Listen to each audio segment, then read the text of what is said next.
Hello everyone out there in YouTube and gun channels. This is actually the first of a series of gun reviews that I'm going to start doing along with the reloading videos and like the lobby chats. I just wanted to start with this one because I'm possibly going to part with this one. So I thought what I would do is I would go ahead and compare the differences before I may not have an opportunity to. So call this the segment the Tale of Two Berettas. What you're looking at are two Beretta PX4 Storms. This is the smallest of the family. This is the subcompact, and this is the compact. And what I usually tell people who are familiar with Glock pistols are this is basically the equivalent of the Glock 26 and the Glock 19. Got the middle size and the baby size here. Both of them sell for roughly about the same. I got this one here for just a little under $500. Same with this. I think I paid about $450 for this one, about $480 for this one. I actually got the subcompact to complete the set because I wasn't interested in the duty pistol, but I wanted to have this one just because of the physical differences, which I'll go over. But just to give you a small rundown, they're both chambered in 9mm, and this one has a capacity of 13+1, and this one has a capacity of 15+1. The unique thing about the magazine for the subcompact is because you can't get a full-fingered grip around it, they've actually made this magazine with a patented tip-down little foot. So when you hold the magazine and the pistol in your hand, you can actually get that finger around there, give you a little better purchase on it. This gun's a little too small for me, so something nicer came along that I want to trade towards, so I'll probably do a review on what I'm going to replace this with later, but I just wanted to get a quick little overview for you. Both of them have metallic sights, 3-dot sights, as you can see here, and you can also tell that they are empty. There's no rounds in the chamber or nothing, but they both have 3-dot sights. And the takedowns for them are slightly different, but the major difference between these two are actually in the action. The compact and the full size both have a rotating barrel assembly. If you look here at the chamber, you'll notice when I start to work this action back that the barrel actually does rotate ever so slightly to unlock, and then it'll pick up the next round, feed it in, and rotate back into place. What this does is it doesn't allow the pistol to kick up while firing because you're getting a rotational force counterclockwise rather than an ejection force upwards. So this makes for a very, very soft shooter. They're ridiculously comfortable. This thing here, it doesn't feel like a 9mm pistol, basically. That's what I'm trying to say. It doesn't feel like a 22 or anything, but this definitely does feel light in the hand. It's very easy to control, very easy to shoot. And there's really not much else to talk about with this.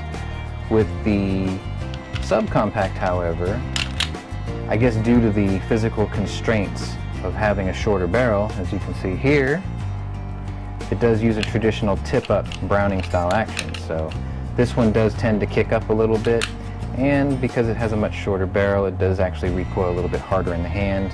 This one's a little bit harder to control, and yeah, it is quite thick. But this was really around before the age of, well, like the micro pistols and subcompacts that you see today. So just a big, chunky little pistol, if that makes any sense. Anyway, takedowns for these are uniquely different. This compact here is actually very similar to like what you would have with a Glock. You just basically pull it back ever so slightly, release these two tabs, let the slide go, comes right apart. Nothing to it. The tilting barrel assembly, the learning curve for teardown on this is actually negligible. There's really no big difference. You just basically push down on the guide rod here, comes right out. Here's your guide rod and double coiled spring. And here's where it fits into. As for the barrel, It rotates in here, but it still comes out just like any other barrel. That's your basic takedown. Cleaning is very, very easy. This is a very, very comfortable, very easy gun to shoot. And basically when you put it back together, you just roll it into place. That's it. Spring goes back in, has this little foot here that will catch on this guide. As soon as I get that in there. Almost got it.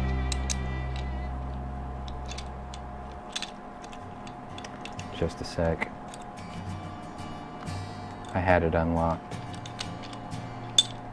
It's hard to do on camera too, actually. That's it. And you just slide it back into place.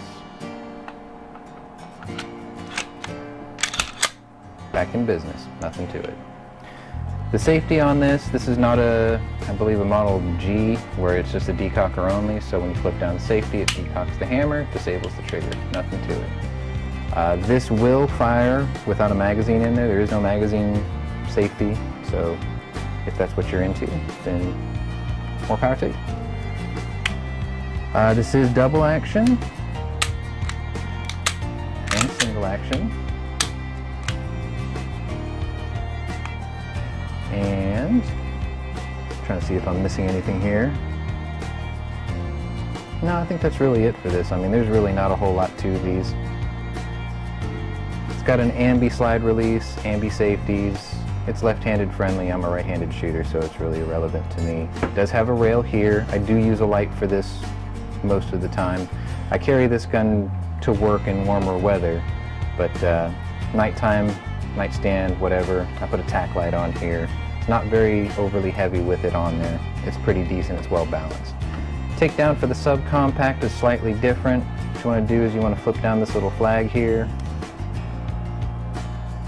and pull this back, wiggle it out, and then it should just slide forward. And then the barrel, guide rod come out much like M&Ps, just about everything else these days, to be honest. This helps with the lockup, this tapered section here. It's got a nice healthy crown on it. It's a really pleasant shooter. I bought this one actually from my local gun range. They were the only ones who had it in stock at the time. They gave me a really good deal on it. It's had a few rounds put through it, but it was taken care of by their armorer. Essentially just naturally. That's pretty much all there is to it. As soon as I get this figured out.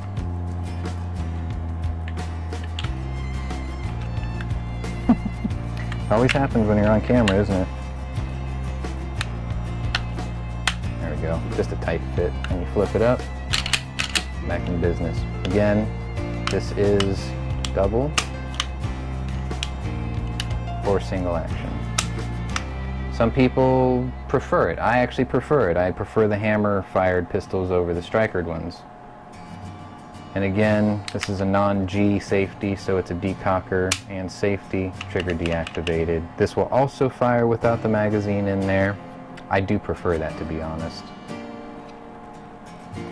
That's really it. Now this rail here is obviously going to be a little bit shorter than the compact. My light does fit this, but it doesn't seat very well. But in a pinch, you know, if you just needed a quick light or whatever, it works. Sights are removable, driftable front and rear for windage. There are no elevation adjustments. You just kind of have to wing it. But, I mean, these are your basic 9mm self-defense guns. They're made by Beretta. They're of extreme quality. They're not too expensive. They're very comfortable. And if I'm not mistaken, they've just recently been replaced by the Beretta APX, which a friend on Gun Channel just picked up, and he's loving it. But anyway, I just thought I'd go over these before I part ways with my subcompact. They are getting a little bit harder to find in my area, but if you have any questions about the pistols, or if you just want to poke fun at me for kind of winging it today, this was sort of impromptu. It's just I'm kind of in a rush, and I just wanted to get this out for you guys. If you have any questions about the differences between these two, let me know. Just leave your messages in the comments. Please like, subscribe, and share. I will have updates for this series.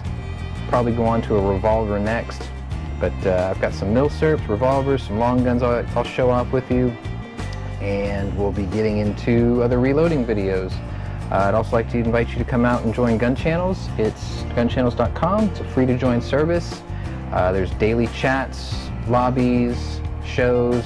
Probably most of your YouTube personalities that you're familiar with are already there. So come on down to gunchannels.com and join in on the conversation. Anyway, thanks for watching.